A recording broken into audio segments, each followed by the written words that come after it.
Son las 8:36. Continuamos en Radio Análisis en esta mañana de día martes 25 de julio del año 2023. Junto con Montserrat Rolano, inmediatamente vamos a iniciar nuestro panel de conversación y vamos a saludar y darle la bienvenida, por supuesto, a la primera de nuestras invitadas, a la secretaria general de Convergencia Social, Lorena Meneses. ¿Cómo estás, Lorena? Bienvenida. Gracias por estar acá.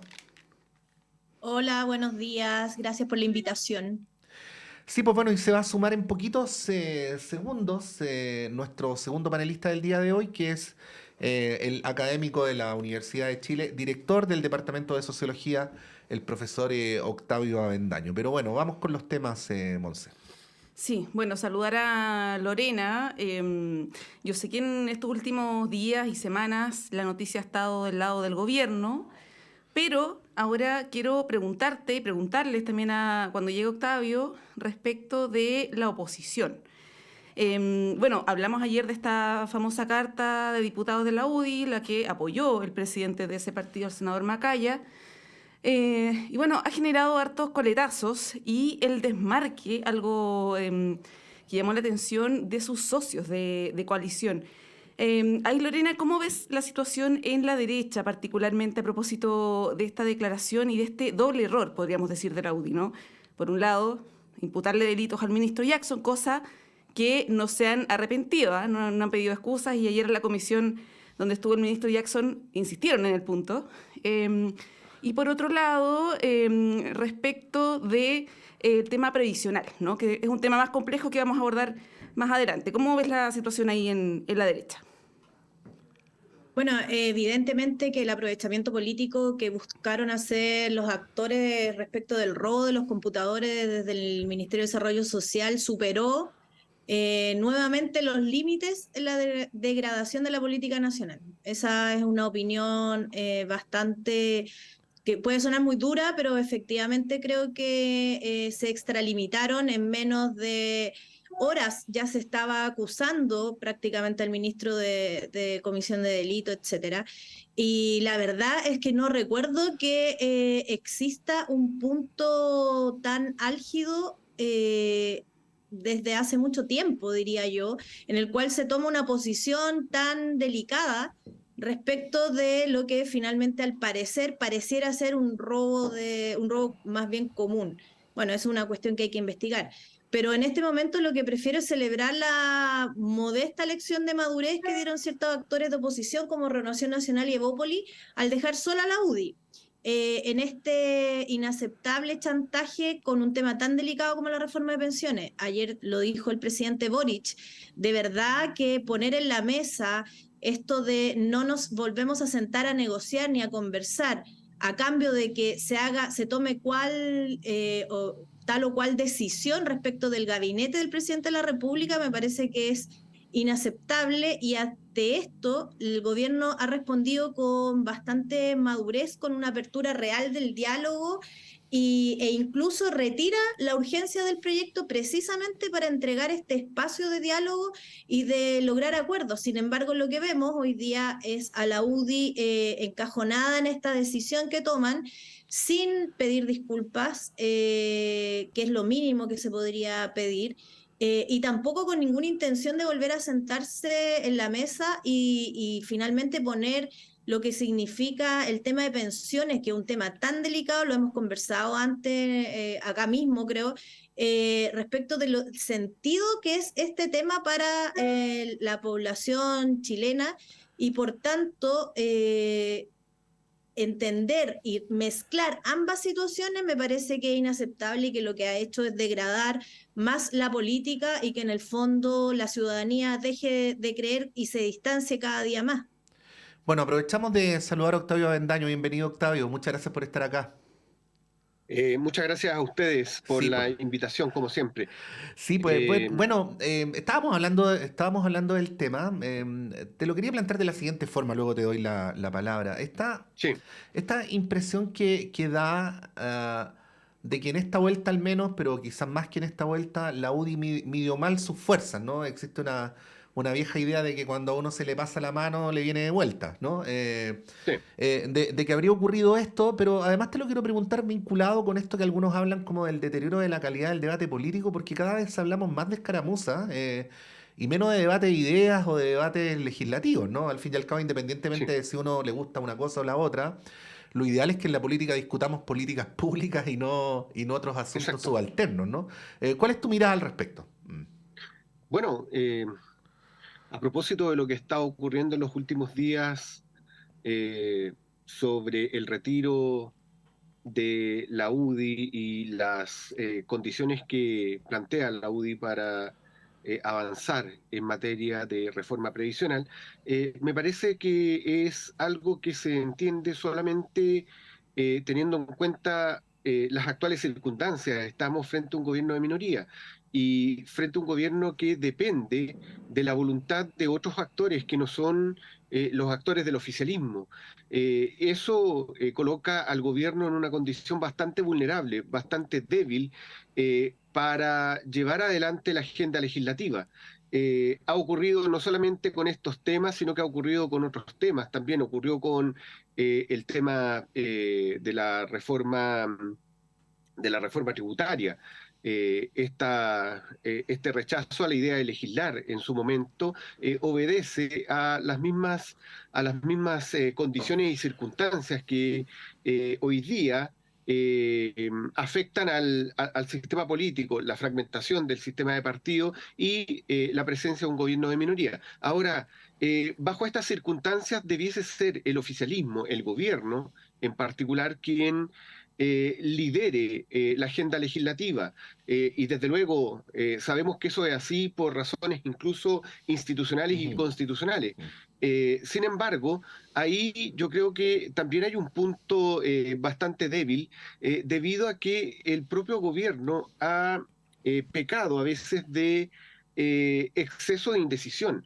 No ha tenido claro muchas veces cuáles son las prioridades y no ha sabido tampoco definir con precisión una agenda legislativa en este tipo de temas que son bastante relevantes porque formaban parte de su programa inicial y sobre todo en materia de tributación, teniendo en cuenta de que es necesario financiar una serie de políticas públicas y además una agenda de transformaciones que ha estado presente desde el primer momento.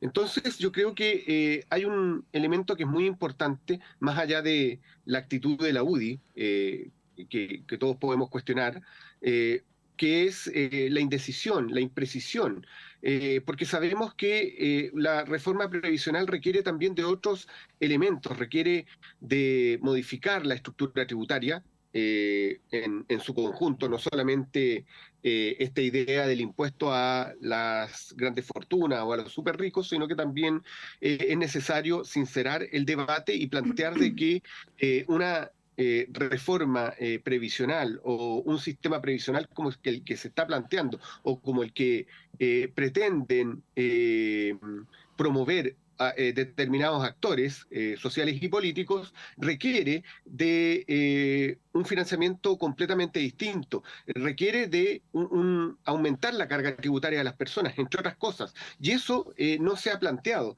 muchas veces en el debate. Ayer o estos días, cuando nuevamente irrumpía el movimiento No Más AFP, planteaba una consigna: con mi plata no alcanza. Efectivamente, con la plata o con el ahorro de los chilenos no alcanza, pero para eso también se requiere de una modificación de la estructura o de las cargas tributarias en la actualidad, Ujú. o de las cargas impositivas en la actualidad. Y eso en el debate no ha estado presente, o si se ha planteado muchas veces, se ha intentado diluir porque es muy impopular plantear que es necesario aumentarle el impuesto a las personas. En resumen, yo creo que lo que estamos viviendo es el resultado de un problema desde el punto de vista de la fragmentación partidaria que hace muy difícil la gobernabilidad al interior de las coaliciones y en la relación que establecen las coaliciones entre sí,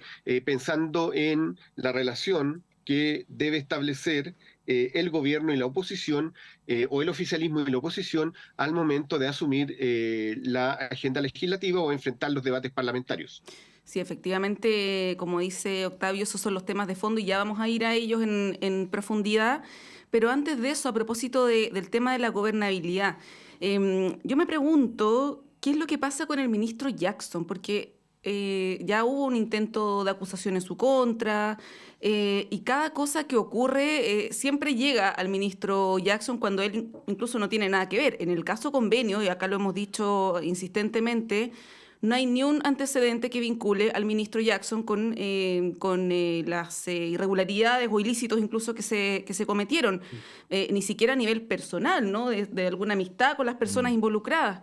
En el caso del robo, bueno, ya profundizamos ayer, ¿no? En el tema de esta declaración injuriosa y con una serie de calumnias, pero más allá de eso, ha habido un intento de responsabilizar, al menos en el plano simbólico, comunicacional, al ministro Jackson en algo en que él incluso podría ser víctima, ¿no? Porque él ha salido bien trasquilado con todo este asunto del robo.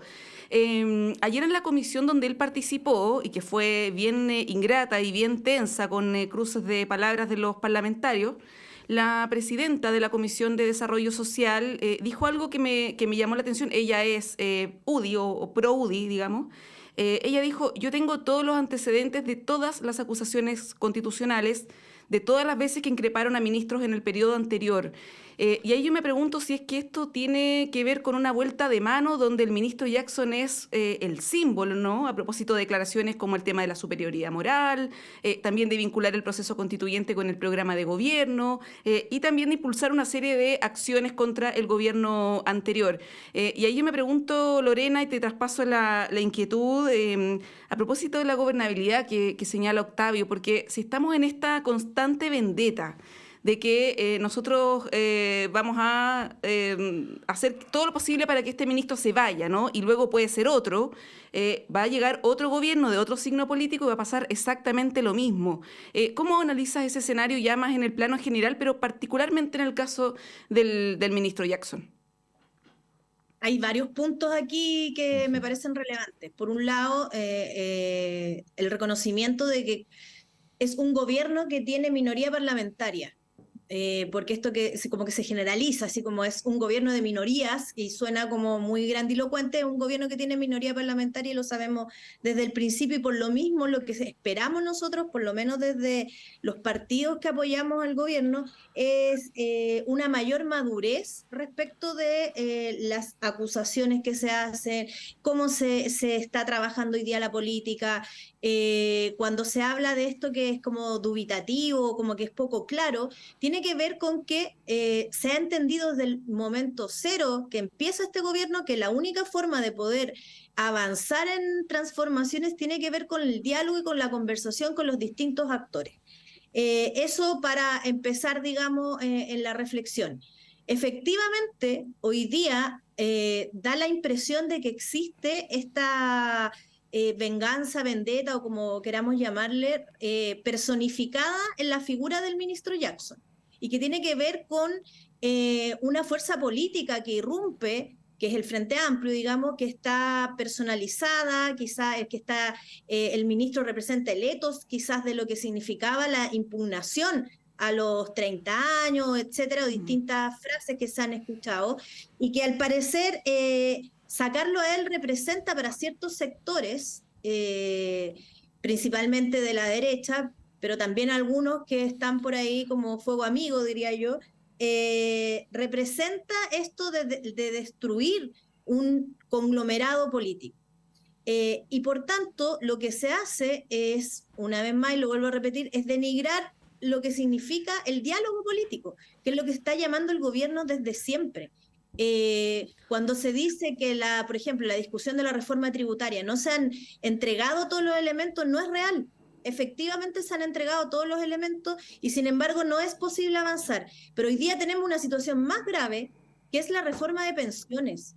Una cuestión que es un clamor sentido de la población en Chile. Esto es transversal. todos los que tenemos padres, madres que están jubilados hoy a través del sistema de AFP, sabemos que no funciona y sabemos que es necesario y urgente una reforma a las pensiones. Ya se decía en los gobiernos anteriores, gobierno de Bachelet, y sin embargo, un partido político como la UDI se da el lujo, porque francamente es eso, se da el lujo de poner en la mesa la discusión de la reforma de pensiones a cambio de sacar a un ministro que al parecer representa esta impugnación que se hizo en algún minuto, o esta aparición de una fuerza política que molestó en su minuto, pero que hoy día sabemos que es una fuerza política que va consolidándose y que va consolidando también su electorado. Entonces, parece ser de que destruir o sacar al ministro Jackson es más bien una representación figurativa de lo que significaría destruir finalmente el conglomerado. Y por tanto, lo que se espera en realidad no es eso. Nosotros, desde nuestra posición, hemos hecho las autocríticas. El otro día también en una entrevista, nuestro presidente de partido también lo decía, se han hecho las autocríticas, se ha dicho sí, en algunos minutos pudo haber sido un exceso la forma en que se trabajó, pero creo que hoy día, con toda la crisis que se ha vivido post pandemia, lo que fue la crisis económica, lo que está pasando hoy día con la guerra en Ucrania, tenemos que elevar la altura de mira y poder enfocarnos en el fondo en poder avanzar en una discusión. El tema de pensiones lleva 10 años discutiéndose y sin embargo no se avanza. Y todo lo que sabemos es que hoy día las personas que se están jubilando están recibiendo una pensión que realmente es vergonzosa. Y por tanto, mientras no avancemos en eso, obviamente que la ciudadanía se siente distante de los partidos políticos y de la clase política en general.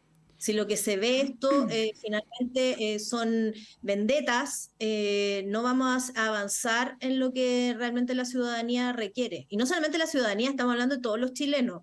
O sea, todos nos vamos a jubilar en algún minuto. Y sin embargo no logramos avanzar en este tema. Bueno, Lorena, Octavio, sí, querías decir algo, adelante.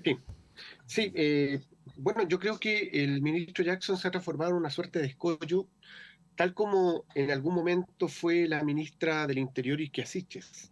Hay una impopularidad del ministro, y hay una serie de cuentas pendientes que no solamente tienen que ver con lo que la derecha genere respecto del desempeño del ministro, o realice respecto del desempeño del ministro. Yo creo que acá tiene que ver con tensiones que él mismo genera debido a que, por un lado, no logra cumplir a cabalidad con lo que es la función de ministro de Desarrollo Social, por un lado, así como tampoco lo logró cumplir a cabalidad, y esa fue una de las razones por la cual el ministro fue removido del cargo de ministro secretario general de la presidencia, el rol de articulador para que el gobierno pudiera avanzar precisamente en la concreción de la agenda legislativa. Eso fue una de las razones de su mutación o cambio del Ministerio Secretaría General de la Presidencia al Ministerio de Desarrollo Social. Y en ese sentido, yo creo que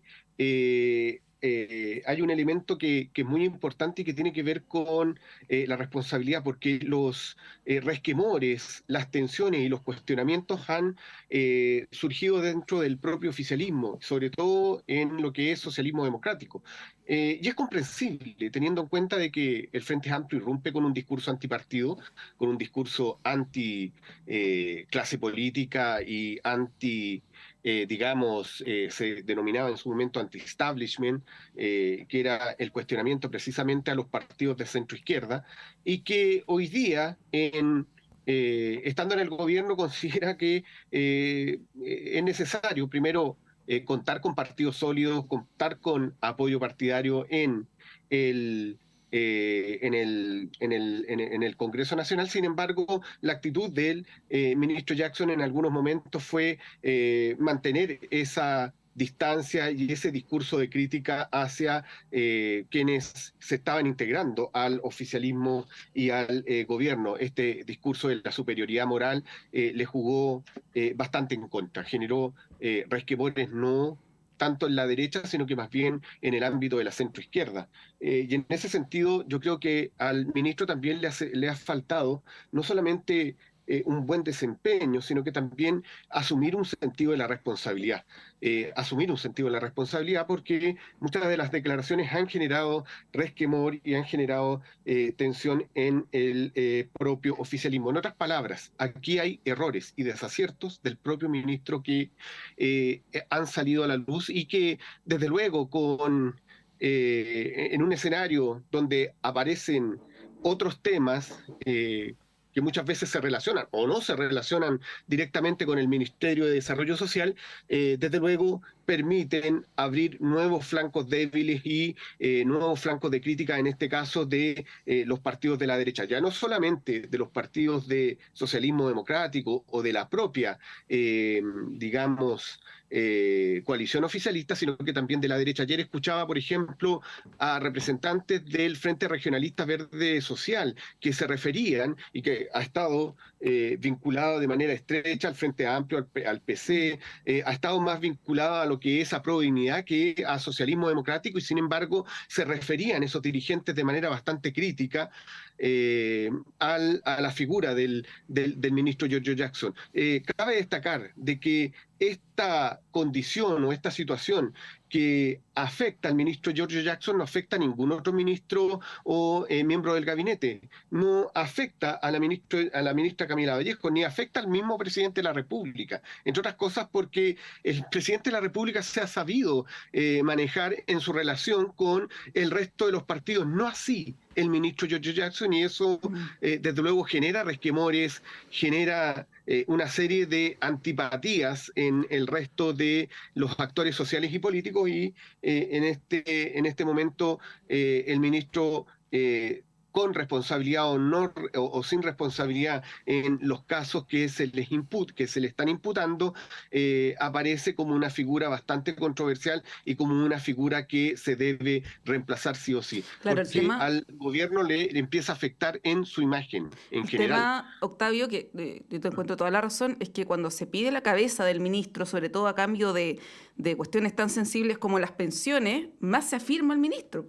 Por lo tanto, y ayer lo dijo el presidente con bastante vehemencia, la posibilidad de que salga el ministro, a menos que él decida renunciar, es bastante poca. Bueno, ahí yo quiero dejar, a propósito de lo que plantea Octavio y de lo que plantea Monse, una pregunta para la vuelta de la pausa, que es la siguiente. Octavio hacía alusión a que eventualmente el ministro Jackson debería hacer un gesto de responsabilidad, ¿no? En la misma línea, quiero dejar la pregunta de qué es lo que debería hacer el presidente de la República, porque hay dos opciones que tienen caminos que son interesantes para el análisis, ¿no? Una es decir, bueno, usando las mismas palabras de Octavio, independientemente de cuáles sean las razones, Jackson es un escollo, ¿no?, para el normal funcionamiento del gobierno, y por lo tanto para despejar mi gestión lo saco, ¿no? La manera en que se saca eso siempre se puede manejar, o sea, se espera un cambio de gabinete con más gente, en fin, esa es harina de otro costal, ¿no? Alternativa 2 es decir, la derecha me está exigiendo que saque a este ministro, además acusándolo de delitos, y si lo saco entonces estaría demostrando falta de carácter. Por lo tanto, es el momento para decirle a la derecha que ella no me va a gobernar, y más aún en un contexto donde en más de alguna ocasión en los últimos meses Lorena Octavio se ha planteado de una manera crítica, lo voy a decir así, la idea de que el gobierno ha bailado la música que pone la derecha. Yo creo que en el caso de la discusión legislativa sobre el proyecto Naín Retamal, esa crítica apareció con mucha fuerza, ¿no? Entonces, el gobierno, creo que lo que tú planteas, Octavio, es muy interesante, porque el gobierno tiene una disyuntiva en la cual, si ponemos en el centro de la discusión al ministro Jackson, se plantean dos derroteros que implican oportunidades y amenazas, ¿no? Bueno, ¿cómo se enfrenta a eso? Octavio preguntaba respecto al propio ministro, yo pregunto directamente sobre cómo debería ponderar Boric la situación, pero contestémoslo a la vuelta de la pausa. ¿Les parece? Vamos y volvemos en poquitos segundos con esta conversación de día martes.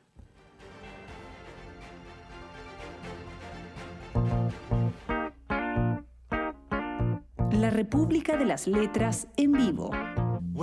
Para dar inicio a un ciclo de lectura sobre los 50 años del golpe militar, este espacio clásico de Radio Universidad de Chile se presentará en un programa abierto para todo público el próximo lunes 31 de julio a las 19 horas en Sala Máster, Miguel Claro 509, Providencia.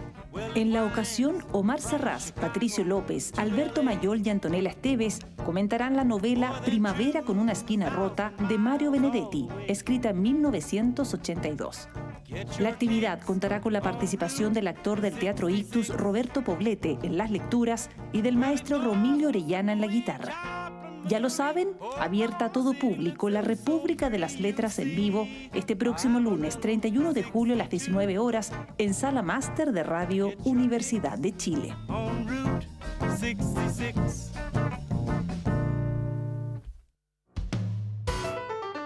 Conciencias y Educación, un programa de la Facultad de Ciencias de la Universidad de Chile dedicado a mostrar el estado de la ciencia de frontera y analizar las políticas educacionales y contenidos programáticos sobre educación científica y educación ambiental, con la conducción de la periodista Ruth Tapia y la participación del profesor Dr. Raúl Morales, decano de la Facultad de Ciencias de la Universidad de Chile.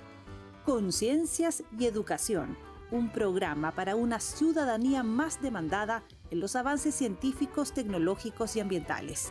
Todos los viernes a las 12 horas en el 102.5 FM y radio.uchile.cl.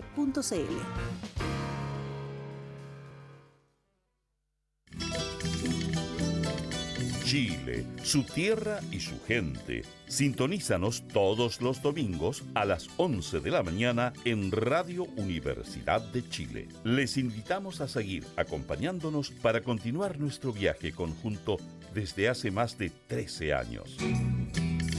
Como siempre, seguimos en la senda de la conservación del patrimonio natural y cultural que da identidad a nuestro país diverso y emblemático. Les esperamos los domingos a las 11 de la mañana en el 102.5 FM para compartir con Chile, su tierra y su gente.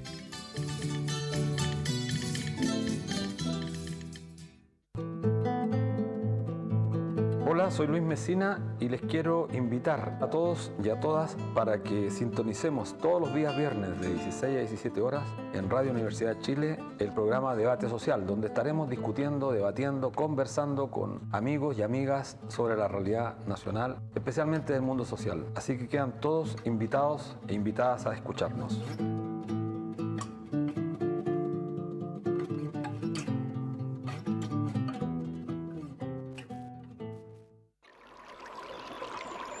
Aguas Trayén o Cascada en Mapudungún es la mejor agua purificada con tecnología de última generación.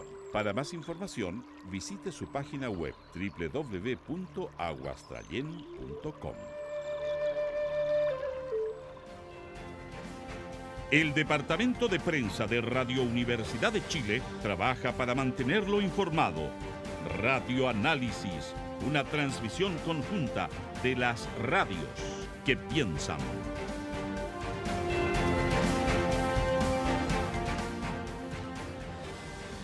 Bueno, son las 9:04. Estamos acá en este martes 25 de julio con Montserrat Rolano y con Lorena Meneses y con Octavio Avendaño. Conversando, nos había quedado una colita, como se dice, del bloque anterior. No sabemos en este segundo de qué tamaño va a ser la colita, pero hagámonos cargo de la colita, Lorena. Yo creo que es inaceptable el chantaje con las necesidades de la gente. O sea, eso es categórico. Y ahí es donde uno entiende la indignación del presidente cuando ayer señalaba con qué cara pueden hacerse este tipo de solicitudes o de presiones desde personas que son elegidas para buscar soluciones para las personas, para solucionar problemas. Y por lo tanto no es factible, a mi modo de ver, caer en eso. No puede ser que las urgencias de la ciudadanía se resuelvan de acuerdo a si a un partido A, B o C le cae bien o mal tal o cual ministro. Yo creo que cuando se hacen declaraciones diciendo de que el ministro Jackson no ha trabajado bien o que no ha cumplido con lo que se espera del ministro de Desarrollo Social, creo que para eso existen cifras, existen antecedentes, y llegar y tirar ese tipo de afirmaciones al voleo no es justo, tampoco para el trabajo de un ministro de Estado, ni tampoco para el gobierno, y menos para la gente. Porque en el fondo el Ministerio de Desarrollo Social lo que hace es trabajar con la pobreza de las personas. O sea, no es solamente aparecer o estar solamente en el Parlamento por tal o cual modificación o ley, sino que es un tremendo ministerio en donde desde que se revisan los proyectos que van directamente a los municipios, a la ciudadanía, desde que se ven las fichas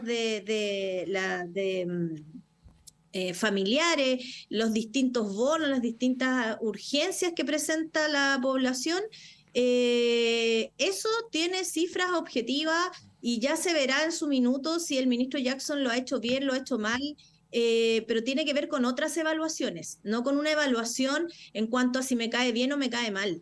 Y creo que hoy día sacarlo implica también, y en esto sí comparto la evaluación que se hacía inicialmente, de caer en este juego de la derecha también de poner o interpelar a los ministros de acuerdo a... Ya lo vimos con la acusación constitucional del ministro Ávila, que en el fondo era absolutamente basada en una homofobia, y por tanto hoy día el ministro Jackson tiene la culpa del robo de los computadores, y después vendrá otro ministro que seguramente, o ministra, que no les va a gustar porque está llevando a cabo tal o cual agenda, o etcétera. Entonces, por tanto, caer en este tipo de discusiones de lo que debiera ser el presidente es el que tiene la potestad de poder sacar, poner ministros, de cambiar o no a su gabinete, pero en términos concretos, en lo personal, creo que no es una razón justificada el hecho de que se cambie el ministro porque le cae bien o le cae mal, o porque dijo cuál o no cuña hace 5 años, o hace 2 años, o hace unos meses. Digamos, yo creo que tiene que ver con el trabajo que se hace en el Ministerio de Desarrollo Social, y por tanto, que hasta el momento, a mi parecer, es bastante impecable. Si uno ve las cifras de los traspasos y las distintas ayudas que se han dado a la población, es bastante más de lo que se venía haciendo. Así que no creo que hoy día, desde el punto de vista de su trabajo y de su rol, esté incumpliendo como ministro. Y si hay otro tipo de acusaciones, bueno, tendrá entonces la derecha, que está impulsando estos cambios, entregar antecedentes, y será a través de querellas si es que piensan que está involucrado en algún tipo de comisión de delito, o a través de algún otro mecanismo. Pero esta cosa de las declaraciones y me paro de la mesa y no converso porque me cae mal el que está al otro lado, creo que es de una inmadurez política impresionante, y que creo que no debe ser tolerada. Y por eso mismo entiendo la indignación del presidente. Sí, bueno, hay un cambio de tono, Octavio, bien evidente, ¿eh? Lo hablábamos a la pausa aquí con Pato, que parece que hay un diseño detrás. Si uno escucha las declaraciones del subsecretario Monsalve ayer, del mismo presidente, de la ministra Vallejo, hay un endurecimiento en el tono contra la oposición, contra la derecha, particularmente la UDI, y la UDI le entrega en bandeja también el relato al gobierno. Y quiero tomarme de eso para ir al debate más de fondo, que es el tema previsional, que está, bueno, ayer la ministra anunció que se le va a quitar la urgencia temporalmente a este proyecto. Hoy día continúan las conversaciones, la tercera reunión de la mesa técnica sin la UDI. Y quiero ir a ese tema particularmente, porque ha estado en el debate, bueno, varios elementos, el tema de la administración, de la gestión, y este 6% de la discordia, que ya llevamos hablando meses de este tema, y parece que es un poco lo que tiene trabada la discusión. En el gobierno y en el oficialismo hay un consenso respecto de esto, ¿ya? Y se ha cedido bastante. El tema de las cuentas nacionales se descartaron, cosa que no es menor. Y este 6% se ha ido modificando, y ahora está en un 4-2, ¿no? 4 a solidaridad y 2 a cuentas individuales. pero por parte de la oposición han ido cambiando el relato de manera bien evidente. Primero hay quienes plantean que este 6% tiene que ir entero a solidaridad, o sea, perdón, a cuentas individuales. Y hay quienes lo sostienen dentro de Renovación Nacional, pese a que el presidente de ese partido dijo el viernes acá en la radio que ellos como partido estaban por un 4-2, ¿no? 4 a individual y 2 a solidaridad. Pero si uno escucha, por ejemplo, al diputado Sauerbaum, él dice que tiene que ser 6-0. Entonces, no hay un consenso en la propia oposición. La UDI también está en esta teoría del 6-0, ¿no? Y lo que se plantea es que, bueno, ahora el sentido común cambió, ¿no? La mayoría del país quiere que la plata se vaya a sus cuentas individuales. Ese es el gran argumento que sostiene la derecha. Y en base a eso está trabada una reforma que es más que necesaria, o sea, es urgente, debió haber estado aprobada en el gobierno, probablemente en el gobierno del presidente Piñera. ¿Cómo ves ese debate? Porque está esta cuestión que es difícil precisar y difícil poder comprobar después del plebiscito del año pasado, de que la mayoría del país supuestamente quiere que la reforma vaya por tal camino. Y por lo tanto, el gobierno está solo, ¿no? Es un poco la lógica imperante, ¿no?, en la derecha. ¿Cómo ves esto? Porque es difícil de destrabar cuando se plantea un argumento que además es muy complejo de poder contrastar, ¿no? Sí, yo creo que se ve muy difícil en este momento de lograr llegar a un acuerdo de esta naturaleza, tomando en consideración lo que ha sido el debate del 6%. Efectivamente, ahí el 6% se transforma en una suerte de piedra angular o de obstáculo para avanzar en otras aristas de la reforma previsional. Y en ese sentido podríamos comparar la reforma previsional con la reforma tributaria. Se ve muy difícil que en los próximos meses se logre llegar a un acuerdo en esta dirección. Tomando en consideración de que, por un lado, la oposición intenta canalizar un sentir ciudadano respecto del destino de los fondos previsionales, de si se va a cuenta individual o simplemente a un sistema de tipo solidario. Por otro lado, respecto de el apoyo político que tiene el gobierno en el Congreso Nacional para avanzar en esta reforma. Afortunadamente en el oficialismo ya hay cierto acuerdo y ciertos avances, no así en la oposición. Por ende se ve difícil que en los próximos meses se logre llegar a buen puerto respecto del destino del 6%. Eso en términos generales. Ahora, permítame volver a algo que estábamos discutiendo anteriormente y Sí. que tiene que ver con el ministro de Desarrollo Social. Efectivamente, yo creo que aquí hay un problema con el ministro de Desarrollo Social, y lo digo de manera categórica. Yo no tengo vela en este entierro, en el sentido de que yo no tengo cargo partidario alguno. Yo lo hablo en condición de académico, simplemente, o desde fuera del sistema político. No estoy involucrado directamente en la dinámica interna del sistema político, pero viéndolo desde fuera, creo que el ministro no ha dado el ancho. Podríamos decir, en términos más coloquiales, que le ha quedado grande el poncho, le quedó grande el poncho en el Ministerio Secretaría General de la Presidencia y le queda grande el poncho en el Ministerio de Desarrollo Social, teniendo en cuenta los temas sensibles que se tratan en ese ministerio. ¿Y dónde se evidencia eso? Se evidencia en que en materia de reconstrucción o para enfrentar los efectos de los temporales, la estrategia del gobierno tiene que ser sacar a otros ministros para cumplir la función que debiese cumplir el Ministerio de Desarrollo Social.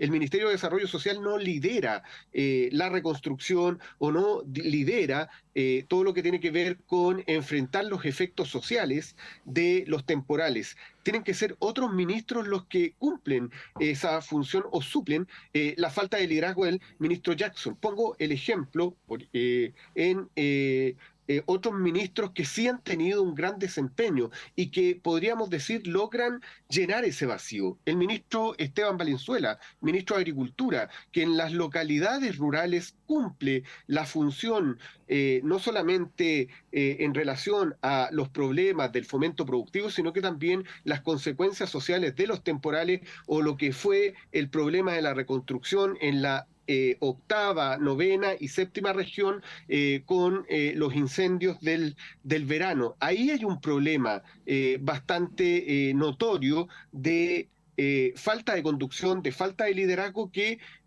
lo podemos constatar solamente por el buen desempeño que tienen otros gobiernos en áreas que le competen o que le debieran competir al Ministerio de Desarrollo Social. Y en ese sentido, creo que más allá de la discusión política en general, yo creo que aquí hay un problema de desempeño del ministro Jackson, está sobrevalorado claramente, y eso está afectando al gobierno más allá de los problemas de manejo político que también son evidentes en el ministro Jackson o de relación con las otras fuerzas políticas y los otros partidos.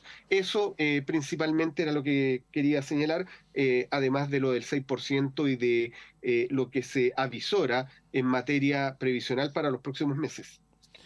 Sí, bueno, en la línea de lo que planteaba Monse, Lorena, y esta también es una discusión bien crucial para el gobierno, ¿ah? Estaba tratando de hacer memoria, pero cada vez me cabe menos información en la cabeza, así que pido disculpas, que hace algunas semanas entrevistábamos a algún dirigente, quizás Monse se acuerde, que decía, y que era oficialista, ¿ah? Decía que no estaban dadas mucho las condiciones para que el gobierno pusiera líneas rojas y que al final del camino se le iba a evaluar por cuánto podía avanzar en las políticas y que por lo tanto tenía que avanzar en atención a las condiciones que tenía, ¿no?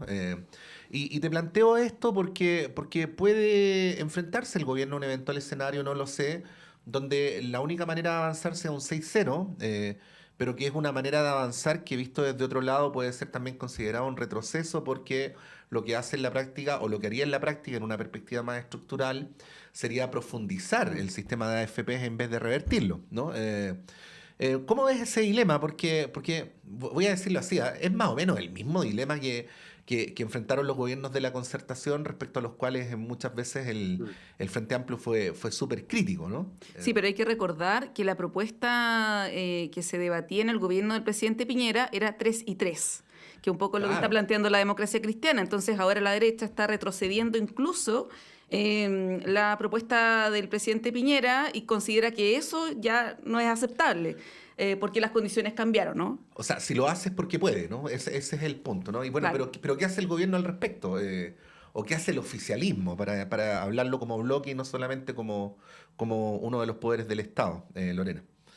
Sí, oye, interesante lo que plantean porque efectivamente la derecha ha ido retrocediendo en sus propias argumentaciones anteriores, digamos, y en verdad ahí nos muestra un poco de lo poco técnico que es en definitiva en la discusión, porque si antes se podía avanzar un 3-3, por ejemplo, parece ser de que hoy día ya las condiciones no son favorables y eso tiene que ver en un cálculo absolutamente político electoral en el cual la derecha se siente con mucha más respaldo ciudadano porque ganaron, no sé, las elecciones del 7 de mayo. Digamos que también uno podría decir sí, pero antes fueron otras y estos son procesos y son ciclos. Pero en definitiva lo importante, creo, es que no podemos seguir discutiendo 10 años más una reforma de pensiones. O sea, ya se lleva 10 años, creo que el gobierno ha cedido en esto del 4-2, estábamos, y entiendo también que hay sectores de la derecha que están trabajando también en esto, y por tanto no veo que sea tan inviable aún en este preciso momento. Creo que además es importante entender que para tener un sistema de pensiones que efectivamente llegue hoy día a la población, sí se necesita tener una base de aporte voluntario y no solamente el aporte individual. Entonces, el dilema yo lo plantearía al revés. Yo creo que el dilema no está en cuanto cede el gobierno, sino que efectivamente en cuanto la derecha le responde también al pueblo de Chile y a la ciudadanía en general. Porque ya lo decíamos antes, el tema de las pensiones no es un tema que sea de derecha o de izquierda, esto atraviesa a todos los, excepto a las familias quizás que tienen grandes fortunas y que no dependen de la jubilación, pero en lo concreto los que estamos hoy día trabajando vamos a depender de una jubilación cuando tengamos que jubilar. Y si esto sigue 10 años más, estamos hablando de 2, 3 generaciones más, digamos. Entonces, ya no es sostenible. Y por tanto, hoy día yo creo que la disyuntiva más de que si el gobierno cede más es de cuánto la derecha se va a poner en la posición real de tener que responder también a la ciudadanía por este tema que es tan sensible y que es tan urgente. Yo creo que lo que necesitamos hoy día es evidentemente mejorar las pensiones, lo dijo la ministra Vallejos también, que ojalá fueran lo mejor posible, pero en definitiva, como hoy no se puede avanzar más, vamos a tener que en el fondo, a lo menos, asegurar lo urgente. Y en eso está la apuesta de tener este fondo que es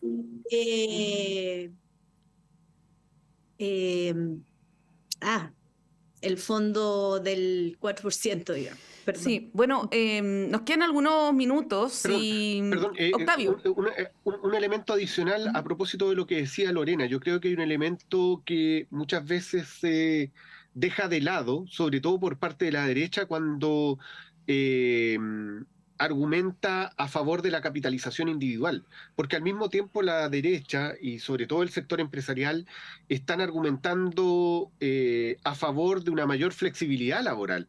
Y sabemos que la flexibilidad laboral genera lagunas previsionales, muchas veces, en los trabajadores. Este sistema se diseñó también en su momento pensando en la capacidad de ahorro, pero también pensando en la capacidad de ahorro ininterrumpido por parte de los trabajadores.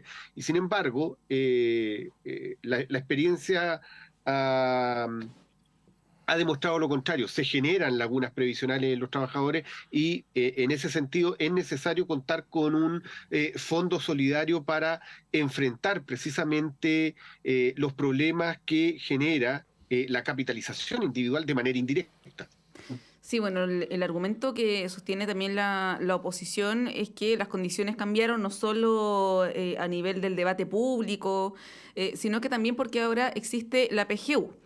Hay que mencionar que la PGU pertenece al pilar no contributivo, ¿no? Y ahí está la diferencia, porque de hecho la PGU tampoco es universal, como lo dice su nombre. Hay un porcentaje que no recibe ese beneficio. Bueno, los quiero llevar los últimos minutos a algo que se relaciona mucho con lo que hemos estado hablando, que es la elección de la mesa de la Cámara de Diputados y Diputadas. Ayer se llegó a un acuerdo en la tarde y las imágenes de los diputados Carmen Hertz con el diputado Undurraga, Cifuentes, que es el presidente, también puede que auguren un poco el escenario para el gobierno de ahora en adelante, con una derecha que se ve dividida o relativamente dividida a propósito de lo que pasó con la acusación contra el ministro Ávila y ahora en el debate previsional. ¿Puede ser un escenario auspicioso para el gobierno considerando lo que estamos hablando, la reforma previsional? El diputado Undurraga ayer, después de reunirse con la ministra Jara, tuvo palabras bien elogiosas respecto del gobierno, ¿no? Y de la posición que está tomando. Evidentemente hay negociaciones por debajo que tiene que ver con lo que pasó pasadas las 5 de la tarde en la Cámara, ¿no? Y que explican también este cambio de tono de la democracia cristiana.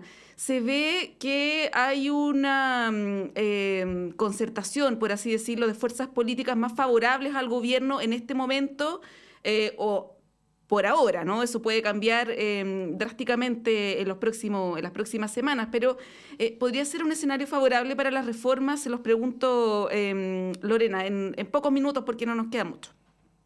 Sí, muy rápidamente nosotros valoramos lo que sucedió ayer en el acuerdo administrativo y con ello también el esfuerzo que hicieron las distintas bancadas para poder lograr este acuerdo. Y creo efectivamente que después de la elección del 7 de mayo hay una sensación de que la dispersión no es el camino y por tanto la unidad la unidad estratégica también es importante. Hoy día tenemos entonces que enfrentarnos a lo que va a suceder probablemente en los próximos meses y también esto tiene que ver cómo podemos llevar adelante la agenda, a lo menos la agenda de transformaciones urgentes, que tiene que ver, por ejemplo, con las pensiones. Y sí, creo que este esfuerzo que se está haciendo a través del Parlamento pueda ir también permeando lo que va a ir sucediendo en la agenda pública y política nacional. Sí. No quiero pecar de teorizar, Octavio, un debate que igual es de carácter coyuntural, ¿ah? Pero inevitablemente ante la pregunta de Montserrat y de la respuesta de Lorena, se me apareció en la cabeza la entrevista que le hizo el Mercurio a Tomás Mulián hace poquitos días, a propósito de sociólogos, Octavio, Sí. que en su momento fue uno de los artífices teóricos de la unidad del centro y la izquierda. Entonces le preguntaban dos cosas, ¿no? Primero, ¿dónde estaba el centro político hoy día? Y él decía, sigue estando en la democracia cristiana, ¿no? Y después le preguntaban cómo debería relacionarse el gobierno con la democracia cristiana, y Mulián decía que el gobierno debería procurar incorporar a la democracia cristiana al gobierno, ¿no? Bueno, ¿cómo ves esa idea en esta coyuntura? Porque es una idea que igual, volviendo a la política más contingente, ha rondado también la deliberación interna de la democracia cristiana y el propio gobierno. En la práctica eso es lo que ocurre. Hay una mayor ampliación Ujú. del apoyo político hacia el gobierno con lo que ocurre con la mesa de la Cámara de Diputados, eh, posibilidades de mayor acuerdo y de un diálogo mucho más fluido, si es que no de la incorporación definitiva de la democracia cristiana. Y en ese sentido se augura, podríamos decir, una nueva etapa, Ujú. sobre todo en el ámbito legislativo, a nivel de lo que va a ser la relación entre el gobierno y el Congreso Nacional. Se amplía el apoyo del oficialismo. En ese sentido, se logra una mayor cohesión, coincidiendo también con algo que decía estos días el presidente de la República en su gira europea. El reconocimiento de los 30 años, de los avances, de los logros de los últimos 30 años, sobre todo desde el año 90 en adelante. Porque en el fondo lo que ocurre con la mesa es precisamente que quienes se fortalecen, quienes se posicionan y quienes en este momento le están brindando el mayor respaldo al gobierno son aquellos partidos que fueron artífices de los 30 años. La democracia cristiana, el Partido Socialista que gana una de las vicepresidencias y Carmen Hertz del Partido Comunista que también ha sido un artífice de los 30 años, Sí. a pesar de no estar en el gobierno, pero estuvo en el gobierno de la nueva mayoría, el Partido Comunista, y en ese sentido también ha sido un actor clave, importante, significativo en la transformación y el desarrollo político de las últimas décadas. En ese sentido, yo creo que lo que dice Tomás Mulián es muy pertinente, tomando en cuenta también experiencias históricas anteriores. Sabemos las interpretaciones que existen respecto de las causas del golpe, de una de las tantas interpretaciones alude precisamente a la falta de diálogo entre la Unidad Popular y la democracia cristiana, o la no concreción de un diálogo que se expresara en un respaldo político mucho más explícito por parte de la democracia cristiana hacia el gobierno del presidente Allende. En ese sentido, creo que se fortalece el apoyo hacia el gobierno y se genera o se puede generar una mayor cohesión, que es lo que ha faltado en estos 16 meses ya de funcionamiento, de desempeño, desde que asume el gobierno, teniendo en cuenta de que son dos coaliciones que a veces no se han logrado llevar del todo bien.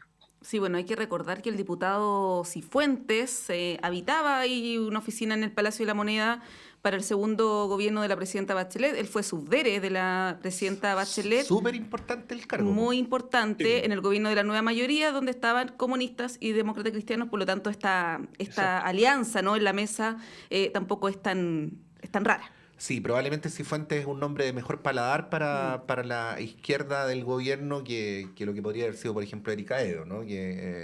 es otro nombre relevante de la bancada. Pero en fin, quedan estos temas, ¿no? Para seguir conversándolos, por de pronto tenemos que cerrar aquí.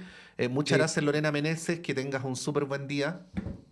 Muchas gracias a ustedes y sí, pues hay hartos temas todavía que seguir debatiendo y la agenda está siempre álgida, así que muchas gracias. Sí, nos quedó en el tintero. Monse me bromea de que este tema me gusta, pero lo menciono nomás, el tema de España, ¿no? Y de qué manera se puede vincular con debates más generales o incluso más locales, pero eso lo haremos en otra ocasión. Está en desarrollo también el está en tema desarrollo, además. Octavio Avendaño, Exacto. muchas gracias, que estés muy bien. Gracias a ustedes, un placer como siempre.